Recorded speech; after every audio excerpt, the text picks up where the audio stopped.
If you ask me what I'd do differently, if I went back 20 years and started freelancing all over again and wanted to get back to multiple six figures per year, there's one big thing I'd change because it's the one thing that allows freelancers to get high paying clients a lot faster.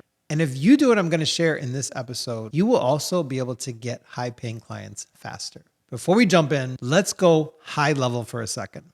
Every freelance business has 4 phases. The first is seeking. This is where you seek the attention of your ideal clients. And it's what we're going to talk about today. The next is selling. This is where you're converting potential clients who are paying you with their attention to become clients who are paying you with money. The next phase is solving. This is where you are delivering the solution for your client. And a final phase is sustaining. This is where you get clients to come back to you again and again. These are the 4 phases of freelancing. And today, we're going to be talking about seeking, specifically seeking attention. Here's a dirty little secret. I haven't looked for work in almost 10 years. The work just keeps on coming. You see, if you build your freelance business right, you don't have to look for work. The work will come and find you. But it wasn't always that way. And if you're here, I'm guessing it's not that way for you right now. So let's get you there, because no freelancer wants to do marketing. If we're being honest with ourselves, the reason we became a freelancer is because we wanted to do the thing that we love to do. We wanted to do our craft, and we wanted to do it with people that we want to work with. And when you do this right, you can set up a system where you get clients on autopilot. This is why marketing is so important. Remember, before anyone pays you, they will pay attention to you.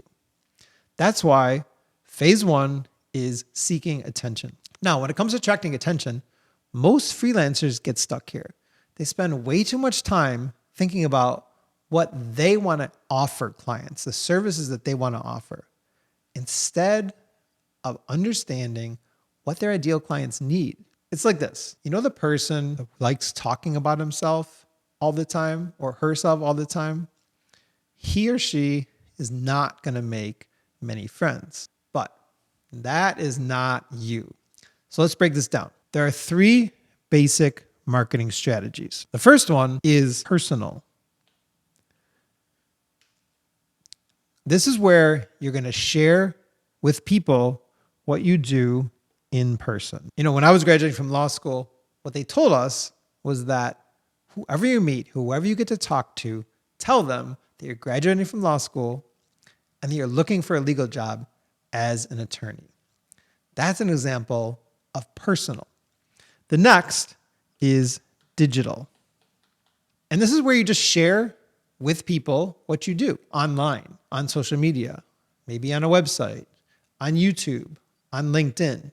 And I'm mostly referring here to organic, kind of like what I'm doing here with this video. But it could also be paid ads. And the third way is relational. This is where you have other people share what you do, and other people then bring you clients. That third one is a banger. I literally got hundreds of thousands of dollars of work from just one person. Happened to know someone when I was younger. I used to work with him at the tennis shop when I was in school. Just happened to work out that he ended up in a position where he would send me work. It was a natural friendship. You could say I got lucky. Honestly, I believe that God just provided. But for this to happen, you have to know the right people. And if you don't, it can take a while to meet the right people. And even when you meet the right people, it can take a long time to build that relationship. Now, the first one, personal, requires the highest effort. You literally need to go out and find your ideal clients in person. Then you need to try to get them to listen to what you do. This is essentially going door to door, or maybe worse, you end up going to those networking events where everyone is trying to sell each other something. Those events are genuinely awful. So in this case, personal requires the highest effort. But the second one, digital, this is the optimal way to attract your potential clients. Why is it the optimal? Because it is the highest leverage. When you post something, the algorithm just shows it to people. In fact, it shows it to the right people because social media is really no longer based on your social connections. Social media is based on interest, with the possible exception of LinkedIn. LinkedIn, I believe, still feeds your content based on your social connections. But on every other platform, it's based on interest. Every other platform now has essentially a for you feed. It's going to feed you things that you are interested in. Another reason digital is highly leveraged is because you can literally just show and talk about the things that you're already doing. Let me tell you a story to illustrate this. I went recently with my videographer to shoot content at a local restaurant. We were outside. They had a really cool alleyway there. Great backdrop, great setup for our shoot. Now, when people were walking by, they were looking at us. Even people who were driving by were looking at us. Why were they looking at us? It's just because we were doing something. We were doing something that other people weren't doing. What's the principle? You can attract attention just by doing something, especially if you're doing something that other people aren't doing. With digital now, I want to clarify, we're not seeking clients directly. Why is this? Well, because nobody really wants to be sold to. Instead, what we're doing is we're seeking attention. There's a big difference because if someone chooses to start paying attention to you, that's a choice they've made on their own. If they then reach out to you, that's also a choice they've made on their own. They're not going to feel like they're getting sold to. They will feel like they have made their own decision. Another way to say this is your goal is not to try to get someone to buy from you. It's to try to get them to feel like buying from you. But before you start attracting attention, you need to decide whom you want to attract. Who is your ideal client? With whom would you love to work? A freelancer I spoke with recently, he was telling me that he wants to work with small businesses, but not just any small businesses. He wants to work specifically with early stage startups, and not even just any early stage startups that are looking for fractional technology help.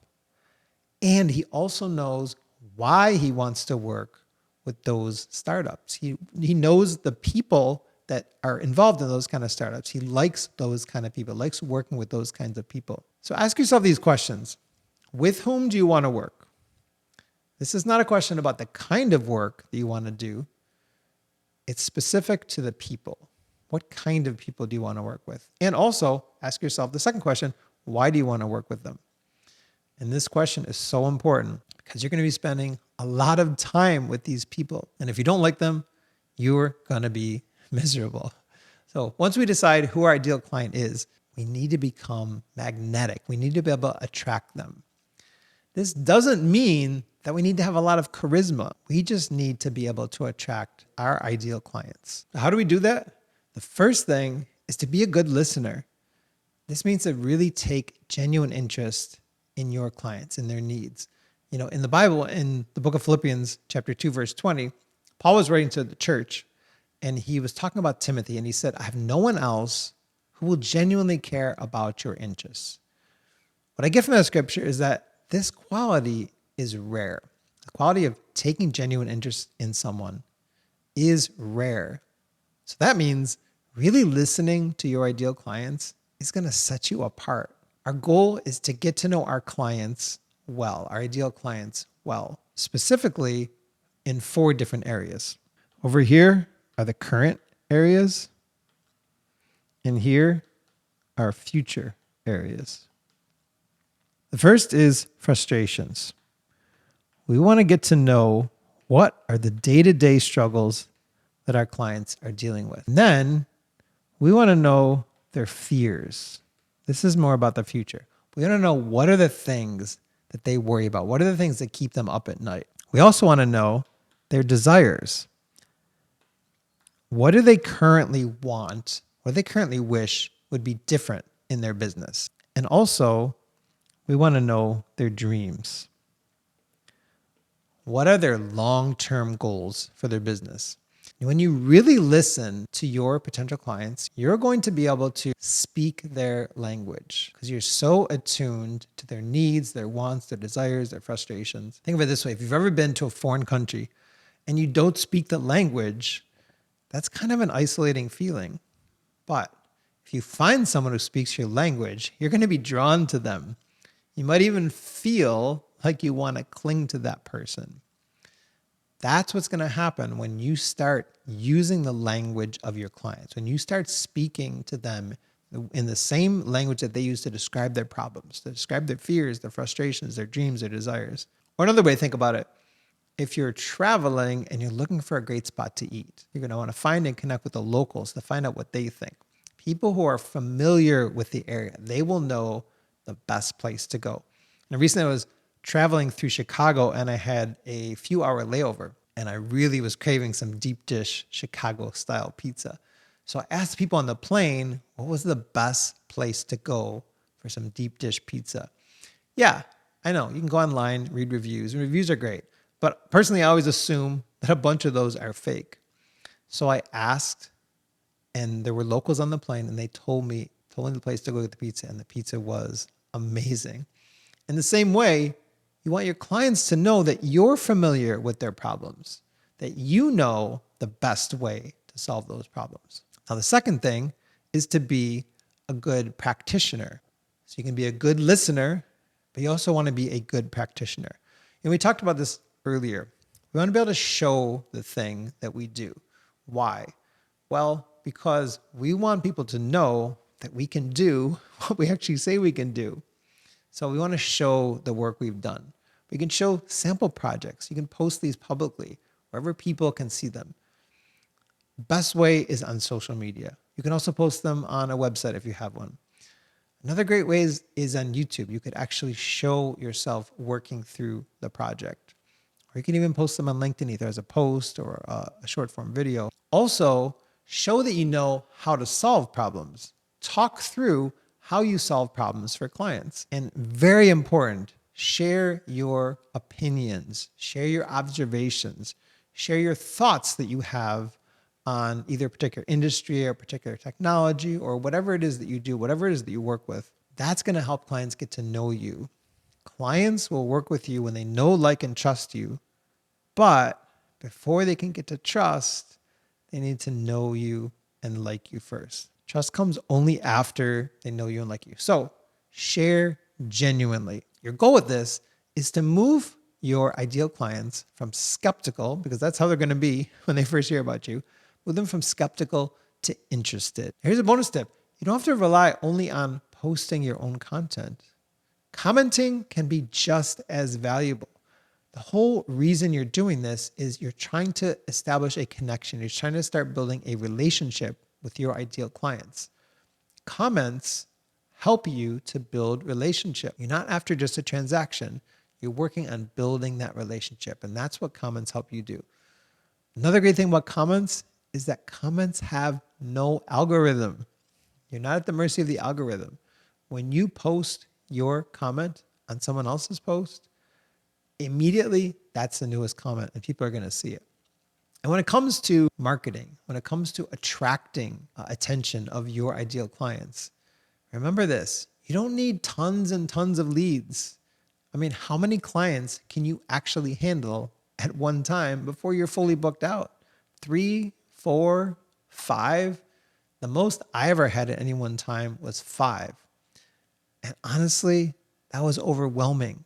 You're constantly task switching. You become way less productive the more clients you have. The other thing is you add administrative overhead with each new client you take on. So you really don't need a lot of clients. You literally just need a small handful of high-paying clients. That's how you build a successful freelance business. By the way, I'm looking to work with 3 freelancers. If you need help getting started or growing your freelance business, click the link in the description, fill out the form. I'll be in touch with you. We can jump on a call, see if there might be an opportunity to work together. Thank you so much for watching, and I'll see you in the next video.